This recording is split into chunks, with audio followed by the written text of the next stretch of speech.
Hello बच्चों, कैसे हैं आप। मुझे उम्मीद है कि आप लॉकडाउन का पूरा पालन कर रहे होंगे और ऑनलाइन क्लासेस का फायदा भी उठा रहे होंगे और उसको एंजॉय भी कर रहे होंगे। तो बच्चों, मैंने आपको कोऑर्डिनेट ज्योमेट्री में, निर्देशांक ज्यामिति में जो पहला वाला मेरा वीडियो था वो डिस्टेंस फॉर्मूला पे था, दूरी सूत्र पे था। आज मैं आपको बताऊंगा विभाजन सूत्र, सेक्शन फॉर्मूला। सेक्शन फॉर्मूला में हम देखेंगे कि कोई रेखाखंड जिसपे दो निर्देशांकों से मिलकर बना है x1 y1 और x2 y2, उस पर अगर कोई बिंदु है P जिसके निर्देशांक xy है तो उसके निर्देशांक कैसे निकालेंगे। वो P बिंदु अगर उस रेखाखंड को m1 और m2 अनुपात में बांटता है तो उस P के हम निर्देशांक कैसे निकालेंगे ये आप देखेंगे। तो सबसे पहले मैं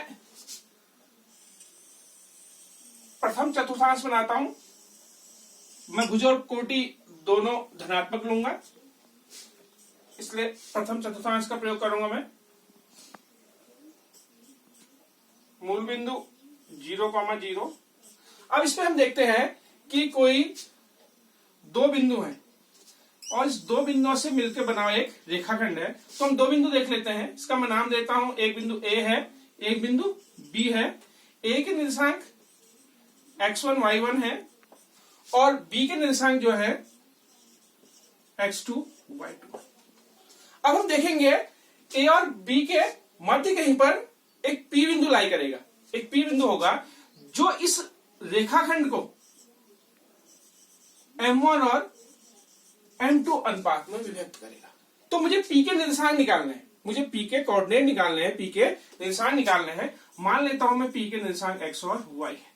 तो हम देख लेंगे हमें क्या निकालना है, x और y, भुज और कोटि। P के क्या निकालना है, भुज और कोटि, और इसके निर्देशांक निकालने हैं। तो सबसे पहले हम देखते हैं, अपने ओर से रचना करेंगे। ए से लंब रेखा, बी से लंबवत रेखा। अब हम देखेंगे ए के निर्देशांक x1 y1 है, तो जो यहां से यहां तक की डिस्टेंस होगी वो x1 होगी और जो यहां से यहां तक की डिस्टेंस होगी वो y1 होगी। इसमें कोई डाउट नहीं होना चाहिए आपको, ये हम पहले ही बता चुके हैं।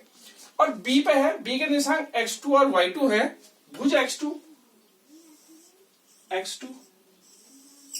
और y2। और P के निर्देशांक क्या है, xy है, तो ये डिस्टेंस यहां से यहां तक की x होगी और यहां से यहां तक की डिस्टेंस y होगी। ध्यान से देखेंगे, हम अपनी ओर से रचना करेंगे। A से एक लंबवत रेखा यहां डाल देंगे, यहां पर 90 डिग्री बनाएगी, लंबवत रेखा है। अब P से भी एक लंबवत रेखा खींच देंगे, ये भी यहां पर 90 डिग्री का कोण बना देंगे। अब इसके नाम देते हैं A, B, C and D, कोई नाम नहीं। अब हमको इस P बिंदु के निशान निकालना है। तो हम सबसे पहले देखेंगे, हमको यहां दो ट्रायंगल मिल गए। देखें, हम A, P, C और P, B, D, ये हमें क्या मिल गया, दो त्रिभुज मिल गए। तो आप देखेंगे ये त्रिभुज कैसे है। ये त्रिभुज में हम देखेंगे कि ये 90 डिग्री है, ये 90 डिग्री है, ये कोण और ये कोण आपस में बराबर है, एंगल B और एंगल P आपस में बराबर है, और एंगल A और एंगल P आपस में बराबर है। तो हम कह सकते हैं कि ये दो ट्रायंगल जो क्या है वो समरूप है, सिमिलर है। क्लियर नहीं हुआ, मैं थोड़ा सा आपको क्लियर करता हूं। हम दो ट्रायंगल ले लेते हैं। हम इस पर हमने दो ट्रायंगल ले लिए। इसमें triangle A C P, A C P, और मैंने ट्रायंगल ले लिया P D P। मैंने एंगल लिया है मैंने ट्रायंगल लिया है A C P और P D B। तो मैंने कहा है कि ये त्रिभुज क्या है, दोनों समरूप हैं, सिमिलर ट्रायंगल है। बच्चों, यूनान के एक प्रसिद्ध गणितज्ञ जो थे, थेल्स थे, उन्होंने ये कहा था कि अगर दो त्रिभुज समान कोणीय हो तो उनकी संगत भुजाओं के अनुपात समान होते हैं। यह हम कह सकते हैं कि अगर दो त्रिभुज जो हैं उनके संगत कोण बराबर हैं तो उनकी भुजाओं का अनुपात क्या होगा, समान होगा। तो हम सबसे पहले देखेंगे कि समरूप त्रिभुज कैसे है। यहां पर ACP में हम देखते हैं कि जो एंगल A है वो एंगल A में यहां पर ले लेता हूं और इसका संगत कोण जो एंगल ए का है वो एंगल पी है, और एंगल सी का जो है वो एंगल डी है, और एंगल पी जो है वो एंगल बी जो है। मैं संगत कोण जो है सामने लिख दे। अब मैं यहां पर बेटा उनकी संगत भुजाएं भी लिखता हूं। यहां पर ध्यान रखिएगा कि संगत भुजाओं के जो अनुपात होते हैं वो समान होते हैं। तो संगत भुजाएं लिखूंगा मैं। संगत भुजाएं मतलब सबसे पहले ए पी, इसकी संगत भुजा ये है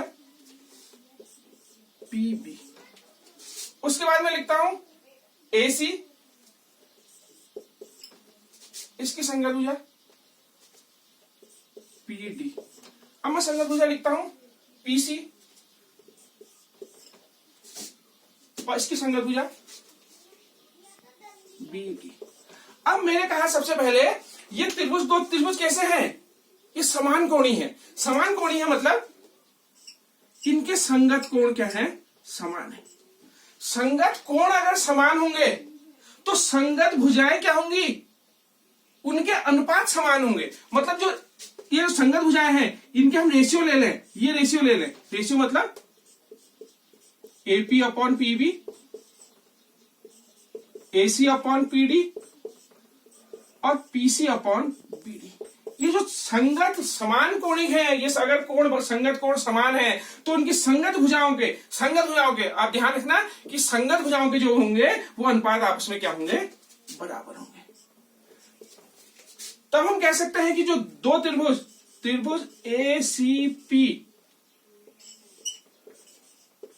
समरूप त्रिभुज होंगे त्रिभुज पी डी बी के। अब हम देखेंगे कि मैंने एसीपी समरूप पी डी बी लिखा। यहां पर मैं आपको एक छोटी सी बात क्लियर करना चाहता हूं कि क्या मैं लिख सकता हूं एसीपी समरूप है ट्रायंगल डीबीपी के? नहीं लिख सकता।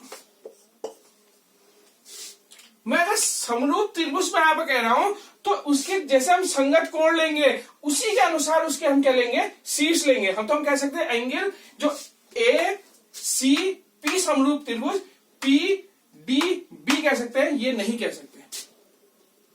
तो ये समरूप त्रिभुज शायद आपको क्लियर हो गया होगा। अगर क्लियर नहीं है तो मेरा एक वीडियो समरूप त्रिभुज पे भी मैं आपको बाद में डाल दूंगा, उसको आप क्लियर कर लेंगे। मैं यहाँ पर था कि हमको पी के निशान निकालने थे, तो हमको ये दोनों त्रिभुज क्या करने थे? समरूप करने थे। समरूप में ये कंडीशन आ गई, ये समान कोणिक है, तो कंडीशन हमें मिल गई है ये कि इनकी संगत भुजाओं के अनुपात समान होंगे। इससे हम पी के निशान निकालेंगे। इसको मैं ऊपर लिख देता हूं। यहां पर मुझे क्या करना है? एपी बट्टे पीबी निकाल के उसका अनुपात निकालना है, उसको बराबर करना है एसी बट्टे पीडी के, उसको बराबर करना है पीसी अपॉन बीडी के। जितनी भी संगत भुजाओं के अनुपात है वो मुझे समान करने हैं। अब देखो मुझे क्या क्या चाहिए? क्या चाहिए? एपी चाहिए, एपी चाहिए, मुझे पता है M1 है। पीबी चाहिए, मुझे पता है M2 है। एसी क्या है? एसी मुझे चाहिए, ये मुझे एपी है, M1 में लिख देता हूं, मुझे मालूम है, अपॉन पीबी M2 है, मुझे मालूम है। एसी मुझे मालूम नहीं है एसी, तो मैं एसी फाइंड करता हूं कि एसी यहां पर क्या होगा। हम एसी लिखेंगे। एसी क्या है? अगर ये डिस्टेंस यहां से यहां तक की डिस्टेंस हम देखेंगे, ये x है, यहां से यहां तक की डिस्टेंस x है और यहां तक की x1 है, तो ये जो डिस्टेंस होगी हम x में से x1 को घटा देंगे तो डिस्टेंस हमें क्या मिल जाएगी? x minus x1। उसको मैं यहां लिख देता हूं x माइनस x1। ये हमें क्या मिल गया? एसी। तो हम एसी की जगह क्या रख देंगे? x minus x1। अब हमको क्या चाहिए? पीडी चाहिए। पीडी चाहिए। पीडी कैसे निकलेगा? ये डिस्टेंस x2 है और यहां से यहां तक की डिस्टेंस x है, तो x2 में से अगर हम x को माइनस कर लेंगे, x2 माइनस x कर लेंगे तो हमको ये डिस्टेंस मिल जाएगी x2 माइनस x। ये डिस्टेंस इक्वल होगी, आपको दिखाई दे रही है इक्वल x2 माइनस x। अब हमें क्या चाहिए? पीसी चाहिए। पीसी कैसे निकलेगा? देखिए पीसी कैसे निकलेगा? इस पूरी डिस्टेंस से, पूरी डिस्टेंस मतलब y से हम किसको माइनस कर देंगे? y1 को। ये डिस्टेंस हमारी यहां से यहां तक की क्या है? डिस्टेंस y1 है, तो ये डिस्टेंस कितनी मिल जाएगी? PC y minus y1। तो हम पीसी की जगह क्या रख देंगे? y minus y upon BD, अब हमें BD चाहिए। ये पूरा y2 है, y2 और ये डिस्टेंस क्या है, y है। मैं यहां पर ले देता हूं, देखिए y है। अगर मैं y2 में से y को माइनस कर दूंगा, y2 माइनस y कर देता हूं, y2 माइनस y में यहां पर कर देता हूं, तो मुझे BD मिल जाएगा y2 माइनस y। इन दोनों को साथ लेंगे x निकल जाएगा, और इसको साथ लेंगे तो y निकल जाएगा। सबसे पहले मैं क्या निकालता हूं, x निकालता हूं। तो आप देखिए m1 upon m2 equal to x minus x1 upon x2 minus x। Cross multiply करता हूं, m1 x2 minus m1 x equal to m2 x minus m2 x1।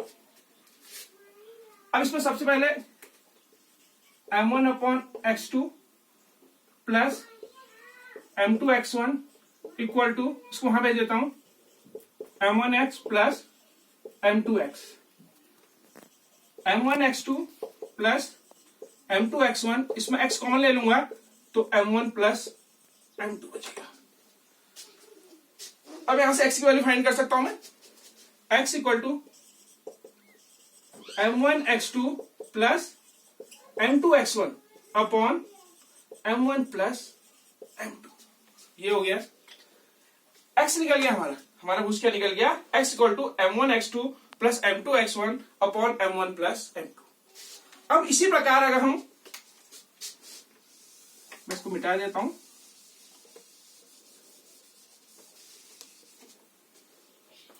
अगर इन दोनों को साथ ले लेंगे, इसको मैं मिटा देता हूं। अब अगर मैं इसको और इसको साथ लेके चलता हूं, m1 upon m2 equal to y minus y1 upon y2 minus y1। इसमें भी हम क्रॉस मल्टीप्लाई करेंगे, देखेंगे m1 y2 minus m1 y1 equal to m2 y minus m2 y1, m1 y2 plus m2 y1 equal to, इसको वहां भेज देंगे, m1 y1 plus m1 y plus m2 y। तो अब हम देखेंगे इसमें क्या हुआ है, m1 y2 plus m2 y1 equal to, इसमें y कॉमन ले लेंगे हम, ये m1 y2 minus m1 y1 बराबर m2 y minus m2 y1।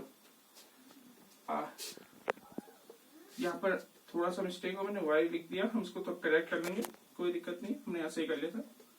यहाँ पर y कॉमन ले लिया हमने, ये आ गया m1 प्लस m2। तो y जो हमारा आ गया वो क्या आ गया, m1 y2 plus m2 y1 upon m1 plus m2। ये हमारे भुज और कोटि दोनों निकल गए हैं। मैं इसको मिटा देता हूं,